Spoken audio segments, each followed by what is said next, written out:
What's going on, everyone? I'm just a typical, average American here today to react to a video by the Infographics Show, and this title really caught my attention. It says, "This Canadian move will cost Americans billions of dollars." And you know what? If this is just some kind of clickbait title, okay, you got me. I clicked it because you know what? I have to know. What are we talking about here? This Canadian move will cost America billions. So let's take a look. Canada has had enough, and it's about to strike back at America. Recently, relations between the two nations have been rocky, to say the least. Yeah. The U.S. government has threatened their once friendly northern neighbors with everything from tariffs to outright annexation. Yeah. But Canada has a little something up its sleeve. Really? Because, I mean, in several ways, like Canada has already punched back, retaliated, boycotts, retaliatory tariffs back on the United States. Are we talking about something else here? Something else that Canada is going to do? What are you going to do to? What are you going to do to us? Something the U.S. may not have seen coming. On today's episode of the Infographics Show, we'll dive into Canada's bold new plan to make the United States pay. In early 2020, make us pay? This, you know what? This is probably like good. Like, more Americans should have to watch this and like go through what I'm going through right now. Like the uncertainty, the stress. Because this is probably exactly how a lot of Canadians have felt like the past couple of months. Like, what's America gonna do? What are they threatening us with next? It's very like stressful and the uncertainty. And it's like, this is just a small taste of probably what like Canadians have been experiencing. So I guess the shoe is on the other foot, you could say. 2025, the U.S. threatened Canada with a 25% tariff on all imports. Yes. Are we gonna... I hope they do like a little recap, because it's hard to keep track of like the tariff. Somebody should write a book about it. People will think the book is like a work of fiction that was made up. But it's like, nah, that really happened. The last couple of months, it really happened. That was real life. But as of now, since August 1st has passed, the U.S. has invoked a 35% tariff on Canada that's active right now. Move that had everyone holding their breath. After a few delays and political back and forth, the tariffs finally went into effect on March 4th. But why did the U.S. administration impose tariffs on Canada in the first place? Well, according to the U.S. president, he believes Canada has not been doing its part in stopping the flow of undocumented migrants and fentanyl into the U.S. from its northern border. Yeah. Believe it or not, that is the rationale. That is the reasoning that I've heard too. Undocumented migrants, like illegal immigrants, believe me when I say nobody in the United States ever thought about or cared about illegals coming in from Canada. That was a big problem we were having from like our southern border in Mexico, but just, you know what? I'm sure it happened on some level. Sure. Like any border in the world is going to have some kind of immigration problem or whatever. But it's just not a big problem that we have with Canada or the fentanyl thing. I've looked this up on other videos. I've like looked up the statistics. It's ridiculous. These are fake problems that were basically used as a reason to start the trade war. However, in 2024, only 43 pounds of fentanyl were seized coming in from Canada, while in comparison, 21,000 pounds of fentanyl were seized at the border with Mexico. Oh my God, you can't make this up. This move puzzled many experts, They struggled to understand why a border collie's weight in fentanyl crossing the border over the course of a year was being treated as such a major threat, Yeah. especially given the drug's already massive presence within the US. Well, the only logical conclusion, I think, is Trump just wanted a reason to like start tariffs on Canada. Like any reason would do. Like he could have like walked into Canada and like stubbed his toe on something, and that could have been the reason, but instead it was like made up drug problems. Even more puzzling, the trade deal the president keeps calling unfair, claiming the U.S. is subsidizing Canada by $200 billion a year, is actually the deal he signed himself during his first term back in October 2018. To soften the blow, the president issued an executive order allowing Canadian imports that comply with the United States-Mexico-Canada Agreement, USMCA, to temporarily dodge the tariffs. But there is a catch. The reprieve only lasted until April 2nd. After that, the tariffs would come roaring back. But that exemption doesn't cover most Canadian goods. In fact, 62% of other imports are still hit by the new tariffs. Right. There is some relief for key sectors, though: energy and potash, two huge segments of Canadian trade. Canada is actually the largest energy exporter to the U.S., and those sectors will face a reduced tariff of just 10%. Oh, what?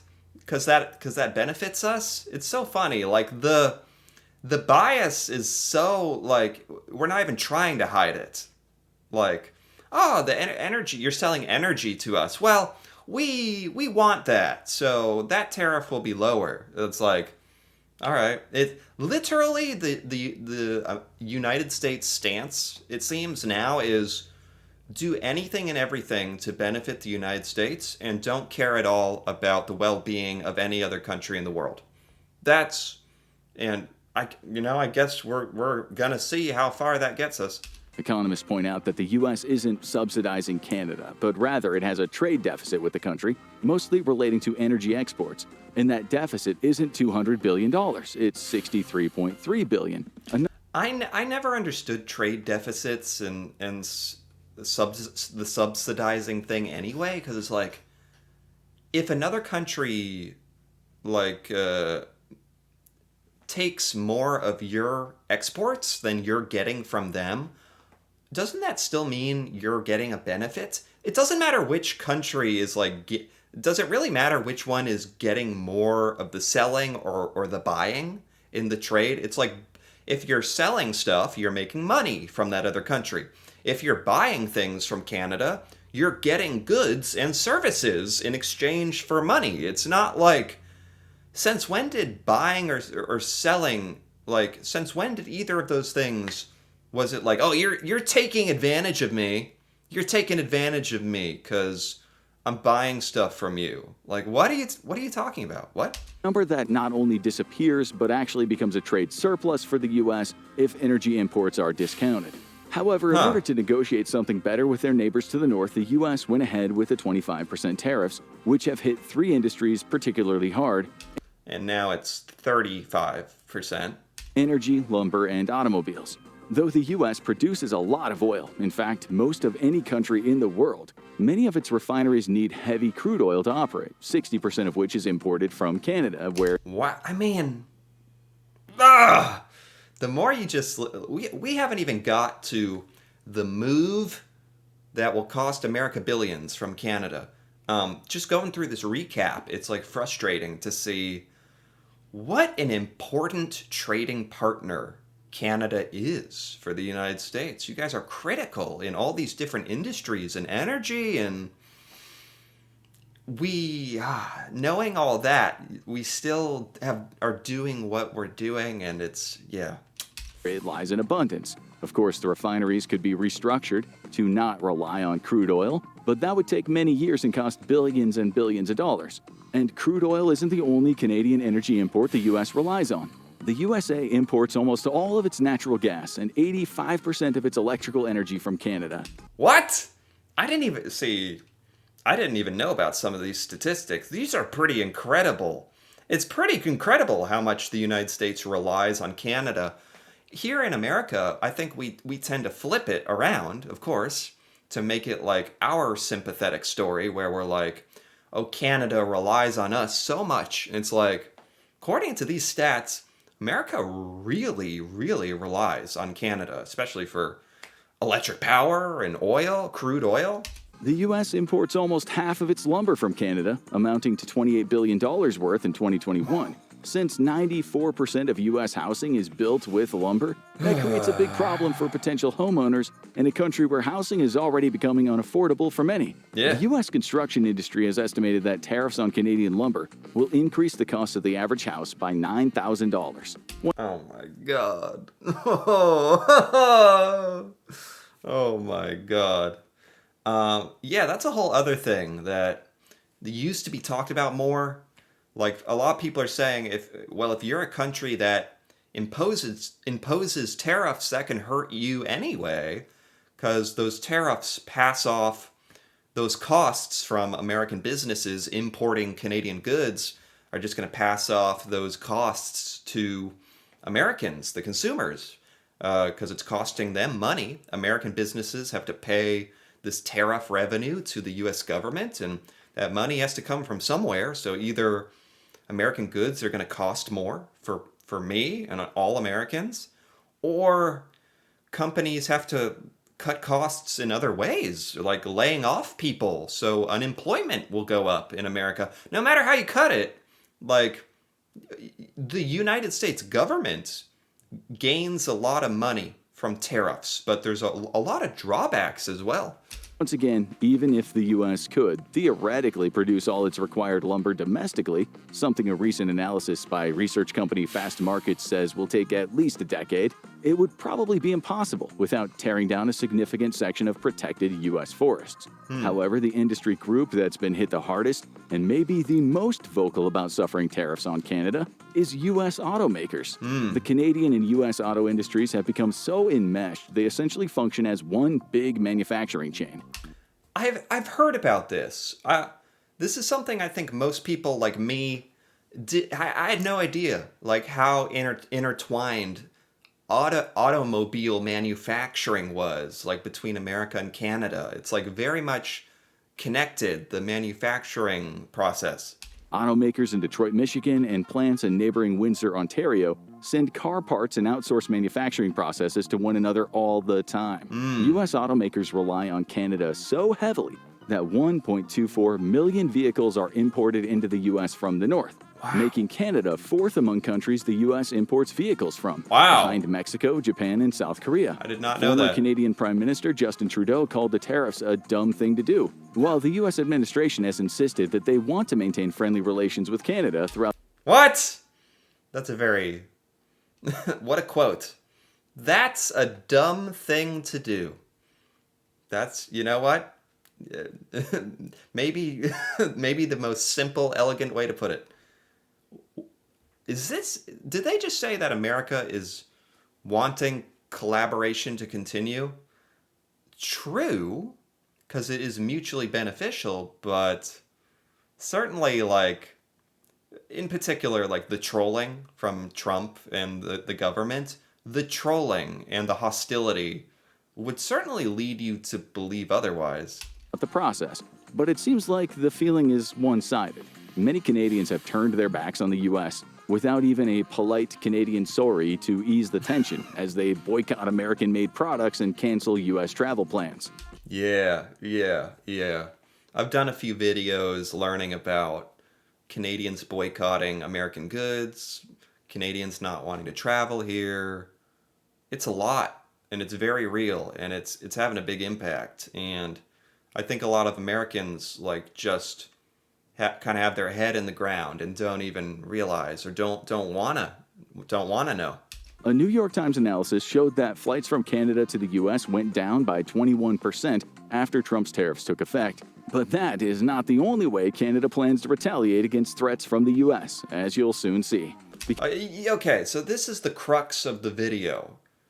This Canadian move will cost America billions. You're costing us billions already. Boycotting, not buying American products, not traveling to the United States and spending money here. It's already costing us billions. There's something else that's gonna... Oh, God. Because the U.S. threats haven't just been economic. They've also been territorial. There have been calls about Canada becoming the 51st U.S. state multiple times. True. 77% of Canadians strongly or somewhat oppose joining the U.S., so it's clear that the whole 51st state idea is mostly an American dream. Current Yeah. Prime Minister Mark... I mean, it's not even. It's not a dream for most Americans. I gotta say, like, and I think we looked at some statistics on this in a different video as well. But anecdotally, I can just say, like, as an American, I know Americans, my friends and family, and the people around me, and Americans aren't sitting. We're not sitting around like. Canada, how can we take Canada? 51st state is like, okay, sure. There's a group of people, I'm sure, that are like that in America, but the vast majority, I'm gonna say, are not passionate about that at all. Don't feel that way. Never wanted Canada. Don't want Canada. Not in a bad way. It's just like it's the same way that.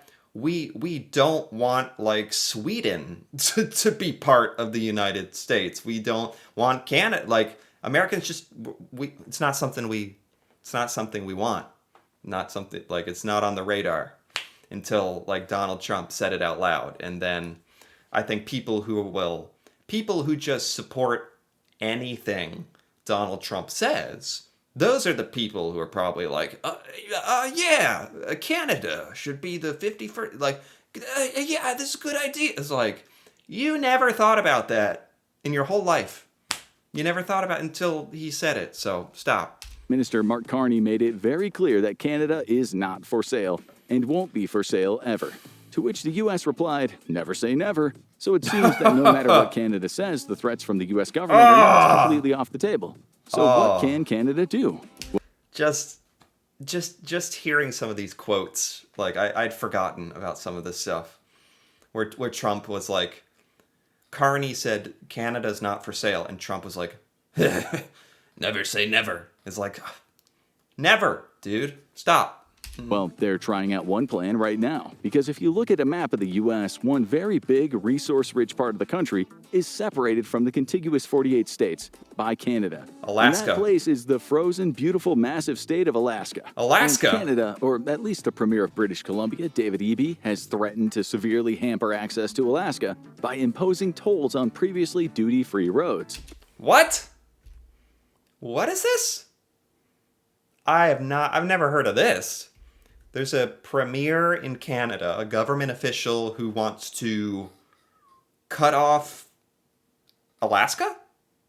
But what? Wait, what? And that's a problem because British Columbia is the province that trucks need to get through to get to Alaska. Now, you might be thinking, why don't they simply fly over Canada to get to Alaska or take a ship? Well, while that does work for some cargo, it doesn't work for all. Supplies and other materials that need to get to Alaska immediately or some that are considered high value are almost always delivered by trucks. Is this the move? Canada could decide to cut off America's access to Alaska? Because, yeah, we do have to go through Canada to get to Alaska. A lot of us Americans, no offense to Alaska, we kind of forget about Alaska. Like, I don't know who's up there. I don't know what they're doing, who those Americans are. They're probably, like, really Canadianized, to be honest. It's cold. It's huge. I think, if anything, a lot of Americans have thought, like, Alaska should just be part of Canada. Like, how did that happen? I don't know the history behind that one.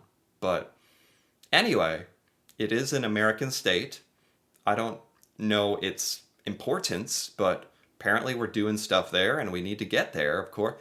This would be that'd be a big statement from Canada, to be honest. Like, to no longer allow Americans to travel through Canada to get to Alaska, that would escalate things, certainly. If that's what Canada wants, it's certainly a play. It's certainly something in your back pocket that I think me and most Americans have never thought about. But it's very true. Alaska is just like kind of an island yeah, hypothetically or symbolically speaking, like an island off some like that's with Canada in making it disconnected from the rest of America, and we rely on Canada allowing us to go there. Interesting. I've never thought about this. to 49th Freight when cargo needs to get from the contiguous U.S. to Alaska quickly, say in 7 to 10 days from as far as Dallas, Texas, and it requires over 40-foot equipment or can't be transferred mid-transit, trucking is the best option. What are we taking to Alaska? Like what is this, like their Amazon packages? Like what is this? Commercial trucks travel from Dawson Creek, the town in British Columbia, not the 90s teen soap, all the way up to Fairbanks, Alaska, a distance of about 1,400 miles on the Alaska Highway. Thanks to previously friendly relations between Canada and Alaska, truck traffic generally travels through the province duty-free. Though the majority of cargo to Alaska is shipped, that still leaves 27% of imported and exported commodities to and from Alaska transported by truck, according to Royal Alaskan Movers. That is $596 million worth of goods exported from Alaska to Canada and $753 million of goods exported from Canada to Alaska. Whoa. Okay. I did not know any of this. I did not know how much was going on in Alaska, to be honest. It's enough to spook a lot of people in Alaska who rely on cargo shipments. The executive director of the Alaska Trucking Association, Jamie Benson, said she is deeply concerned about the proposal to either block or impose duties on products going through Canada to Alaska. She further elaborated that such measures will significantly increase transportation costs, disrupt supply chains, and raise prices for essential goods that Alaskans rely on. Wow, poor Alaskans. Jeez. Interesting. This would be like a huge...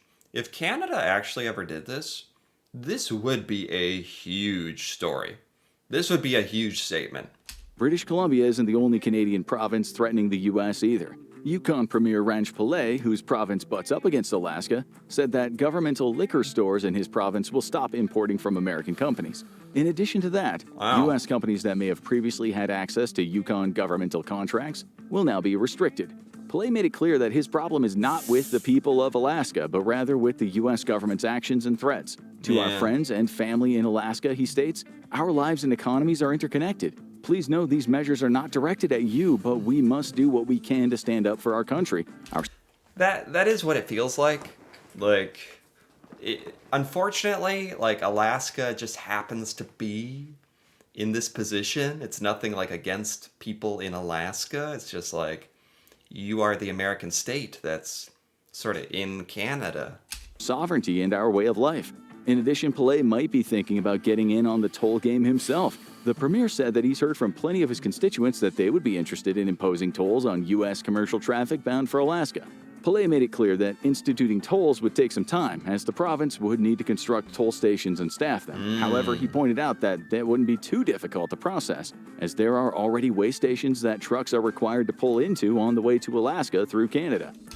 You know, I completely forgot that there's an entire U.S. state that relies on the goodwill of Canada, and you guys could easily be tolling us, fining us, or closing things down, or I'm sure if you're in Alaska, you've thought about this, but most of us Americans have not. So toll booths could easily be added to those areas. In addition, it's not like the Yukon is crisscrossed by hundreds of highways. There is one major highway that goes through to Alaska, nicknamed Alcan, Alaska, Canada. As for the Premier of British Columbia, EB, disrupting traffic to Alaska isn't the only plan that he has in mind. He's already directed his own provincial government to stop buying American products where alternatives exist. He's asked liquor stores in his area to stop selling alcohol from Republican-led states, which includes Alaska. Wow. This is not so, I'm familiar with this, like Canadians boycotting American goods, not buying American stuff. But from what I saw, it's mostly like a grassroots, like Canadians deciding for yourselves to do that. This would actually be like a government mandate. at least in British Columbia, like a government enforced boycott of America, which would again be that'd be big. Alaska, it's conflicted. Some politicians, like Alaskan Senator Dan Sullivan, have fired back with threats of their own. He warned that if Canada restricts commercial trucking from the contiguous U.S. to Alaska, he could push Congress or the president to pass legislation or issue an executive order targeting U.S. cruise ship stops in Canada. See, according to current regulations, This is a bad. That's why it's all bad. It's just such a slippery slope. We threaten, you do this, we do that, back and forth. It's just so unfortunate because it just becomes like who can hurt the other enough that they give up. regulations, cruise ships that go up to Alaska must make a mandatory stop in Canada, something that local economies on the coast partly rely on for tourism and shipping income. Sullivan warned Canada that tolls on trucks represent a bit of a dangerous game, and the effect of exempting cruise ships from stops in Canada could cost the latter billions. As he states, "We're going to work hard on having our cruise ships bypass your ports, and that'll help our economy tremendously. It'll help our tourism industry tremendously, and it'll really hurt their man. tourism." On the other hand, the Alaskan House of Representatives took a more diplomatic approach. In late March 2025, they passed man. House Joint Resolution 11, formally recognizing Canada's sovereignty and right to self-determination, a clear counter to the U.S. administration's rhetoric. Wow. I didn't know I didn't know Alaska did that for Canada. I did not know that. Alaska passed an entire resolution, like in their government, acknowledging Canada's sovereignty, that's probably mostly a symbolic act, but that's pretty cool, actually. I didn't know they did that. Obviously, a big show of goodwill towards Canada, or maybe Alaskans are just getting very, very nervous, and they're like, see, we're all friends here. The resolution also urged both federal governments to resolve the tariff dispute quickly. Specifically, they said the Alaska State Legislature opposes restrictive trade measures or tolls that would harm the unique relationship between Canada and Alaska or negatively affect our integrated economies. Yeah. Both Republicans and Democrats in the House approved the measure. Even the Republican House Majority Leader, Chuck Kopp, said they ask both countries to work together amicably to resolve the Good. tariff situation in a way that shows the respect for territorial integrity and sovereignty of both nations. That's great that Alaska understands, like, they want this whole stupid thing to be over. And it's funny because it's because Alaska is in such a vulnerable position. But really, I think this is a great way for Americans to just understand how Canada and Canadians probably feel on some level. You guys feel like you're in a vulnerable position, being a smaller country that can be really impacted by America's decisions. And not that we're impacted by Canada, but it seems like disproportionately so. Canada is probably more affected by the United States just because we're bigger. It's as simple as that. But looking at Alaska, like, they're vulnerable, and so I don't know. It's like, it's sad that that's what it takes for like a more reasonable approach to be reached. In addition, all of these threats from the premiers of the provinces don't have the full backing of their constituents. In fact, many towns situated along the Alcan Highway rely not only on U.S. commercial trucking, but U.S. tourism along the road to survive. The road trip to Alaska is a major bucket list for many. Local business owners and mayors situated along the route fear that escalating tensions, tariffs, and back-and-forth threats will decrease their customer base. Towns like Fort Nelson, located in British Columbia, which are already facing economic depression, are worried about their future. Northern Rockies Regional Municipality Mayor Rob Fraser, whose district includes Fort Nelson, stated every single foreign dollar that comes in here is important to us. Yeah, I mean, this is a very detailed, like, this is just not something I've ever thought about. I didn't know about all this. Like, this special relationship Canada and America has because of Alaska and the trade route that goes through Alaska and like the Yukon and British Columbia and down into the United States. I've never thought about that. I think a lot of Americans don't realize this is a big deal. Every flat tire, every sandwich, every cup of coffee. Brian Stanley, the owner of Triple G Hideaway RV Park and Restaurant, echoed similar sentiments, saying American tourists are a huge part of keeping this place going. Local Super 8 motel owner Murray Abbs said it's a significant percentage traveling to and from Alaska. Not only commercial truck drivers, but also tourists and even military members on their way to and from Alaskan military stations. I mean, it's obvious. There's Canadian businesses, American businesses, Canadian provinces, and American state that all have something to lose from this crazy tariff trade war. And they seem to be some of the ones advocating, the ones who have had the most at stake, even though we all have a lot at stake here. But I think it's much more real and immediate and maybe more tangible for like Alaska and British Columbia, because of their geography. It's much more real for them, this whole situation.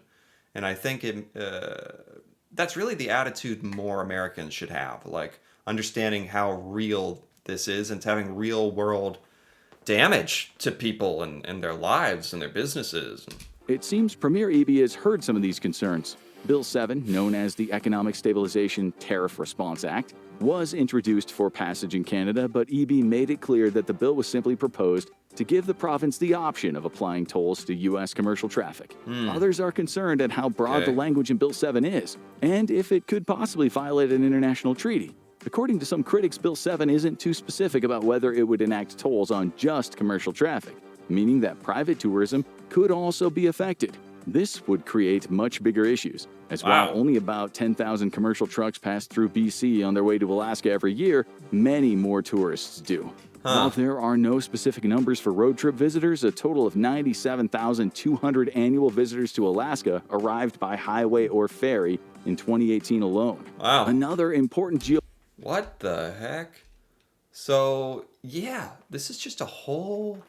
This is just a whole thing. And just it's leverage. It's leverage that Canada has over the United States is what it is. Important geopolitical issue may be the violation of a 1977 treaty governing the use of the Alcan Highway. The document very clearly says that any charges applied to U.S. travelers on the highway must also be applied to Canadian travelers. The treaty was created partly because the highway itself was built by the U.S. before being handed over to Canadian administration. However, Premier Eby doesn't seem too concerned about this. As he has said, since the U.S. doesn't seem to respect treaties, why should British Columbia adhere to them?